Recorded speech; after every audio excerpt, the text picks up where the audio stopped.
Mark Carney is one of the most opportunistic liberals we've seen in a long time, particularly with his announcement that Canada is going to recognize Palestine as a state at the UN General Assembly in September. And if you don't know what I mean, most people don't look at political parties this way, but between the Conservative Party, the Liberal Party, and the NDP, the most opportunistic party in Canada is the Liberal Party. While every political party in the entire world is, of course, opportunistic to a degree and sways on issues from time to time depending on what voters want, the Liberal Party is the most opportunistic. Like, the only thing you can consistently expect from them is that they absolutely will sway on issues depending on what presents them with the best opportunity to get a political win in the moment. The reason that I say that Mark Carney is the most opportunistic liberal we've seen in a while is that in the very short time period that he's been in the public sphere, he's already demonstrated that he is tapped into what his base wants. And he understands that he either needs to deliver or appear to deliver, which is more likely the case in my opinion, if he wants to stay popular and stay in power. What I'm saying may seem super obvious and you're like, okay, why is Mark Carney special for that? If I was a politician, I'd probably approach politics in the same way. But in reality, current governments across Canada and the US at multiple levels cannot seem to employ this most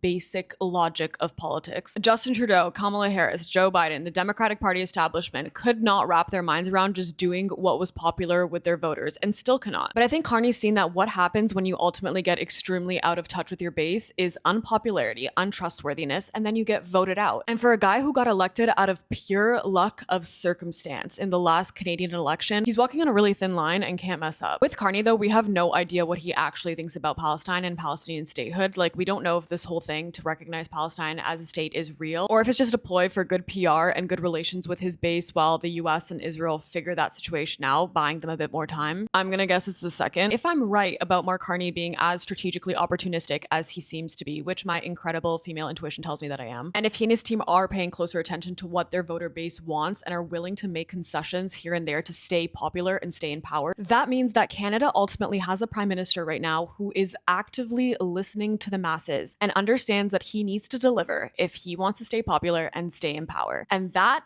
is incredibly rare if you look at the state of politics in today's day and age. The caveat obviously being that public pressure has to be as strong on whatever issue as it is right now on Gaza. So if I'm right, what else do I think you need to pay attention to that we could potentially use? Well, I would say that it's the 2025 federal budget. The budget's supposed to come this fall and we don't know what's going to be in it, but based off of what this government and Mark Carney have been saying, it seems like they really, really love austerity. It seems like Mark Carney is a pretty closeted conservative. Like, he wants to cut a lot of the social programs that people rely on in Canada, specifically when life is as unaffordable as it is. Mark Carney's liberal minority government barely squeezed their way into power, and it's literally thanks to us, his voting base. So whether you're liberal, whether you're NDP, we can use this to push for what we want and get them to do the things we want, which is literally what democracy is supposed to be in the first place.